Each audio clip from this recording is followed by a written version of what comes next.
There is a taste in here that you cannot find in other vegetables. And the more you eat, the more it's become tasty and you keep on, asking for it.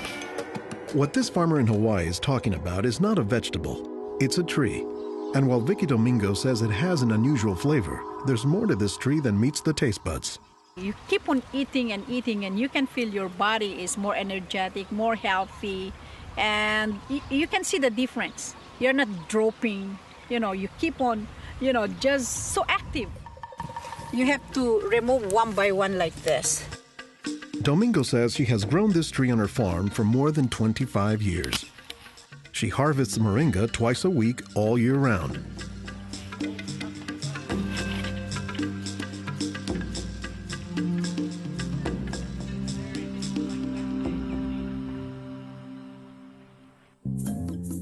Every week, Domingo sends 1,000 pounds of moringa to the mainland. The rest of it ends up here at a Honolulu farmer's market, where most of her customers have eaten it their entire lives. Well, in the Philippines, it's a third country. In other words, not a rich country. We cannot afford to go to the doctor for medicinal purposes. So we use this in our daily lives so we can have more energy, more vitamins to supplement our daily nutrition in our body. The tree is called moringa, or as the Filipinos call it, marunggay. An awful lot of cultures have one or more plants that are kind of markers that people think of themselves when they think of that plant. Dr. Will McClatchy is an ethnobotanist at the University of Hawaii. He studies the ways that humans interact with plants. If you drive around Honolulu here, you'll see a lot of houses have at least one marunggay in the yard, maybe a little forest of them, and that's a pretty good indicator that there's a Filipino family there. Jokingly, we say it our Filipino banner, which is our Filipino flag. Once you see this, that means, Filipino stays there. Domingo says there are many nutritional and medicinal uses for moringa. All parts of the tree are usable, from the roots to the stem, to the leaves, to the flowers, and to the pod. The roots, you can use that as a tea. And then the trunk, you can scrape it, squeeze it, get the juice, put in your cut skin, and your skin will heal.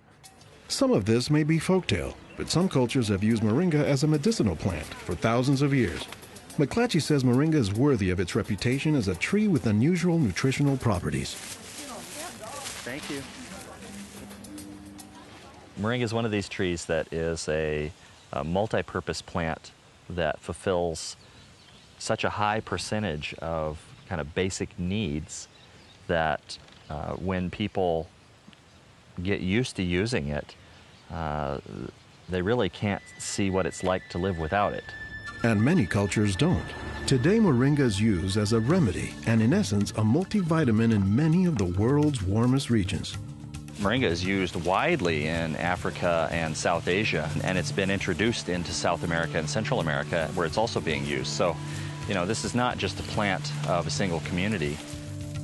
We were just talking this morning with one of the owners of this plantation, and he was telling me how the last time he was here, he had a handful of moringa leaves and that he worked all morning on it and felt great. Dr. Mark Olson is a botanist and a leading expert on moringa.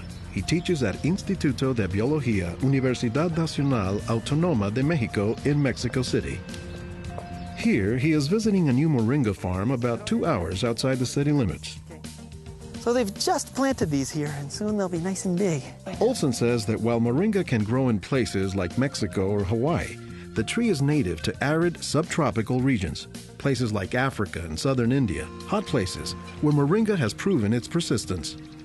And this is a plant that really does do extraordinarily well in some of the most difficult areas, in areas that are very hot, areas that are very dry, areas where other things are very difficult to cultivate.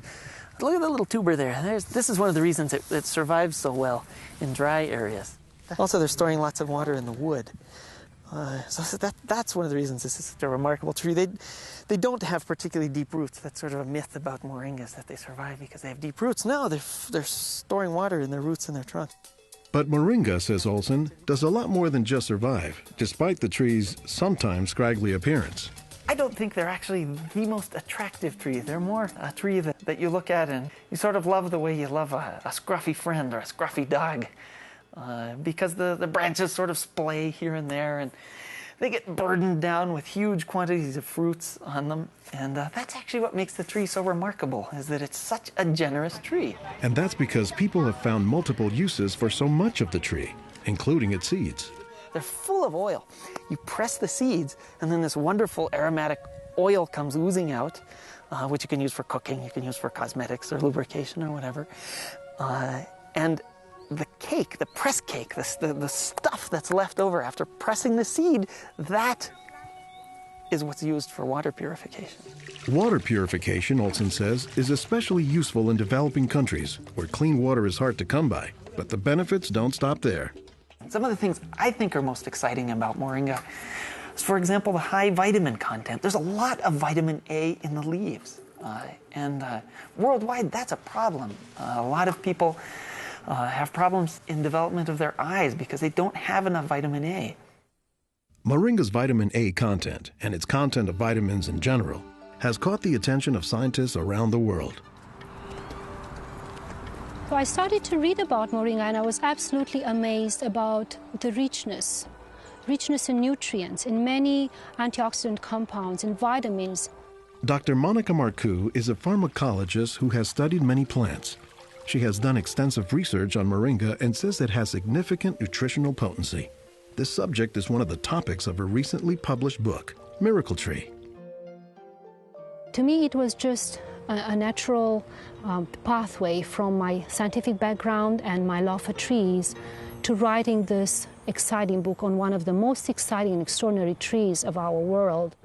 Marcoux spends much of her time looking at trees and plants, both as a pharmacologist and as an artist. While Marcoux, the nature photographer, is grabbing shots of plants, Marcoux, the pharmacologist, says she has a bigger concern. We are having an epidemic of cancer and cardiovascular diseases and many other chronic diseases. It's because we basically do not eat what we are supposed to eat. Most of the plants are famous for a particular type of nutrient, like for instance the orange or the lemon is famous for a high content of vitamin C. The spinach, for instance, on the other hand, is famous for its iron content.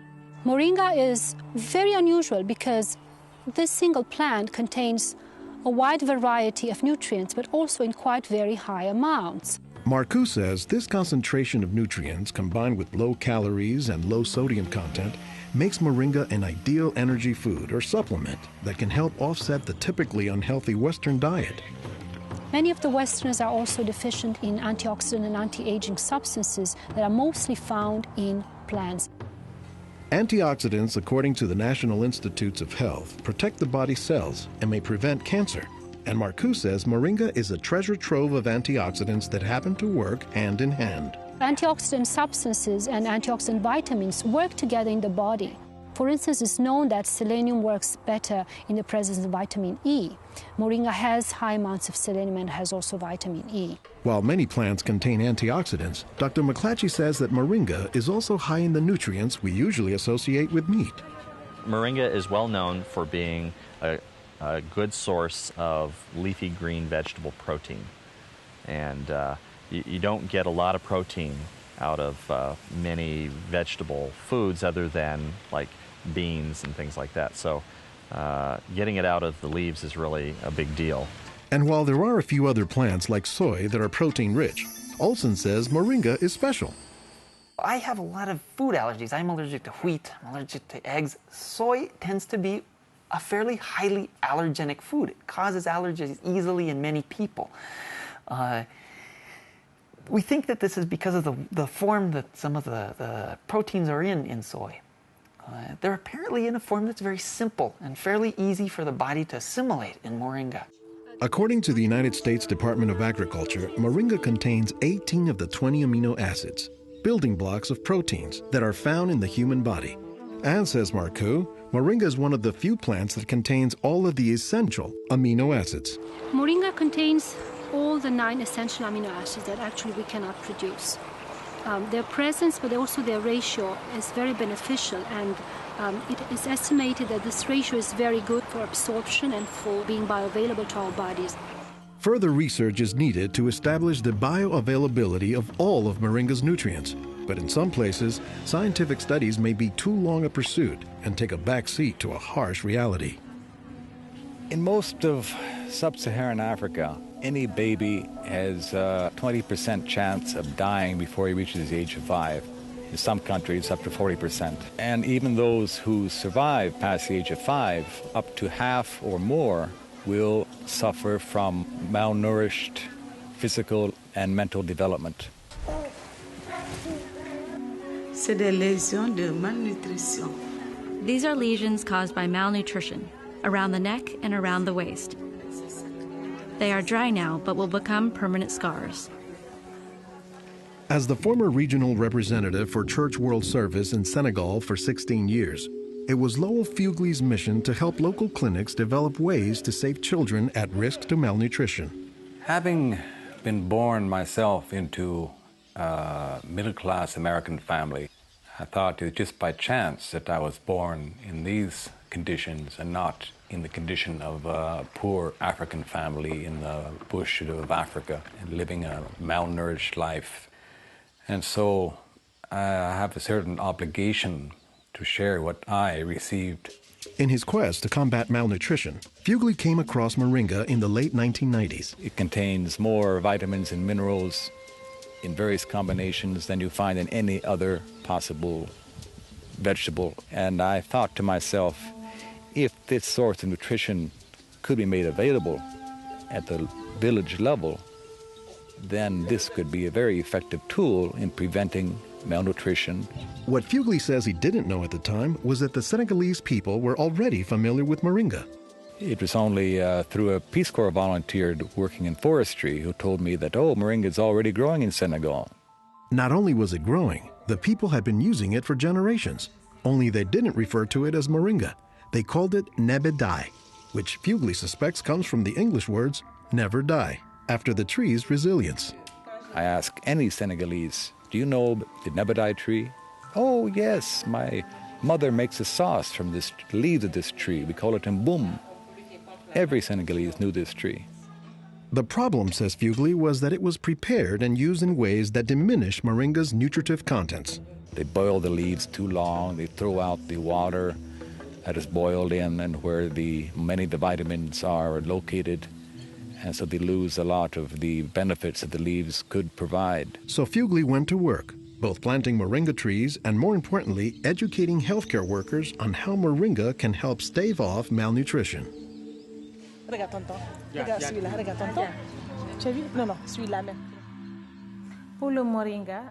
I was trained in 1998, and right away we saw the virtues of using moringa because of its very high nutritional value. So we began using it right away on an experimental basis. Après la formation, con le moringa. Healthcare workers learned to grow their own moringa trees, dry the leaves, and pound them into powder, maintaining all the nutrients. Nursing mothers were taught to add a spoonful of moringa to their food morning, day, and night to increase their milk production. They were also told to add moringa to all of their family's meals. When we introduced this tree in Senegal, or uses of the tree and different ways of using it, the reactions of the people there was that, well, this is our tree. You know, you're just adding on what we know already. As people changed their habits, Fugley says the results were clear, especially among children. They'll look happier, they'll have more energy, they'll smile. When they came to the clinic, limp, eyes drooping, no energy, and within 3 weeks, you see them bigger, healthier, and smiling. La récupération avec le moringa a été beaucoup plus rapide. We observed that it was much, much more effective than the classic system we had been using, which was based on imported and costly products, such as milk powder, sugar, and vegetable oil. With moringa, people can go into town and find it themselves. Et on l'a, même des fois sans un sou. Moringa is still being used, it's still being promoted, it's still being very valued, even without our input from the outside. Moringa, it doesn't die, it can continue on its own. So you have to eat the moringa on a daily basis. And all their grandkids are eating it every now and then, even my own children, and they are already professionals, and yet they come home and eat it. And while moringa is mostly considered an ethnic food, the trend, says McClatchy, is that more nutritious plants, like moringa, are finding their way into the mainstream. Our diets are pretty bad, although they are improving. But one of the reasons they're improving is because we're starting to adopt more and more of these kinds of plants. I've been in villages where the only trees that survive and grow well are Moringa oleifera, which is really amazing when you consider how many useful things the tree provides. Moringa it comes very close to being a perfect source of nutrients in terms of variety and concentration. So that is, I think, very unique about this moringa tree.